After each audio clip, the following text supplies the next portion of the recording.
आज माननीय स्वास्थ्य सचिव महोदय का एक पत्र जारी हुआ है जिसमें हमारी मांगों के संबंध में अवगत कराने का प्रयास किया गया है कि हमने ये किया है, परंतु उन्होंने जो पत्र जारी किया है उसमें हमारी मांगों के बारे में जो हमने सुझाव दिए थे माननीय स्वास्थ्य मंत्री जी को, और माननीय स्वास्थ्य मंत्री जी ने जो सहमति जताई थी उनका किसी भी प्रकार का उल्लेख नहीं है। साथ ही उस पत्र के माध्यम से जो 16,000 कर्मचारियों को निकाल देने की जो धमकी दी गई है, इसका संघ पूरी तरह से खंडन करता है और ये आंदोलन को आगे उग्र करने का एक प्रयास है। मैं माननीय मुख्यमंत्री जी से, स्वास्थ्य मंत्री जी से और हमारे प्रशासनिक अधिकारियों से निवेदन करता हूँ कि बातचीत और संवाद के माध्यम से हमारे सुझावों के आधार पर हमारी मांगों को पूर्ण कर इसका रास्ता निकाले। दमन करने से ये आंदोलन नहीं रुकेगा। हम सब एकजुट हैं और हमारी मांगों के लिए पूरी समर्पित है। अभी सभी 16,000 एनएचएम मेरे साथियों को बहुत बहुत नमस्कार।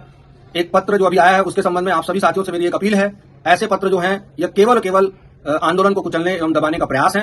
हम सभी एक बहुत अच्छे माहौल में, बहुत अच्छा ऊर्जा से, बहुत अच्छी जोश और जुनून और एकता दिखाते हुए शासन के द्वारा जो भारतीय जनता पार्टी शासन में है उसने जो पॉलिटिकल कमिटमेंट किया है हमारे नियमितीकरण का, हमारी अन्य जो एचआर सुविधाओं को बढ़ाने का, उसके आधार पर यह संघर्ष जारी है।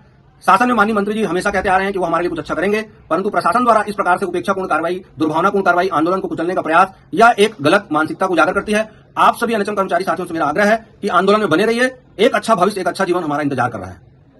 समस्त साथियों को नमस्कार। जैसा कि आपको विदित है कि शासन प्रशासन ने एक पत्र जारी किया है जिसमें कल तक की ज्वाइनिंग की बात कही जा रही है। मैं आप सभी साथियों को कहता हूं कि इस आंदोलन में लगातार बने रहना है। आपके आंदोलन में बने रहने से ये आंदोलन सफल होगा और हमारी मांगे पूरी होगी। एक तरफ सरकार सशक्त नारी सशक्त परिवार अभियान चला रहा है और हमारे एनएचएम की महिला साथी जिनको इस छत्तीसगढ़ राज्य में संतान पालन अवकाश तक नहीं मिल रहा है, तो क्या नारी की परिभाषा यही है कि उनको संतान पालन अवकाश तक न दिया जाए? तो मैं सभी हमारे महिला साथी, हमारे पुरुष साथी सभी से आग्रह करता हूं कि इस आंदोलन में बने रहे और हमारे नियमितीकरण ग्रेड पे तक इस आंदोलन को जारी रखे और शासन प्रशासन जितना तानाशाही रवैया अपनाना चाहता है वो अपनाए। एक तरफ एनएचएम कर्मचारी और एक तरफ है शासन प्रशासन। लड़ेंगे, जीतेंगे। एनएचएम कर्मी जिंदाबाद। मेरे प्यारे सभी एनएचएम के 16,000 साथियों, आप सभी इस राज्य में एनएचएम के तहत नियोजित हैं। कोई 2 साल से काम कर रहे हैं, कोई 5, कोई 10 और कोई 20 और कोई 23 साल से भी काम कर रहे हैं। हम सब विभिन्न कैडर्स में काम कर रहे हैं, परंतु इस राज्य में आज तक के हमको कोई मूलभूत आर्थिक और सामाजिक सुरक्षा हासिल नहीं हुई है। जबकि आप जानते हैं कि हमारे पड़ोसी और मातृत्व राज्य मध्य प्रदेश सहित अन्य कई राज्यों में एनएचएम के एम्प्लॉइज को कई सुविधाएं मिल चुकी हैं, कई नीतियां मिल चुकी हैं। हम अभी भी इस राज्य में तरस रहे हैं।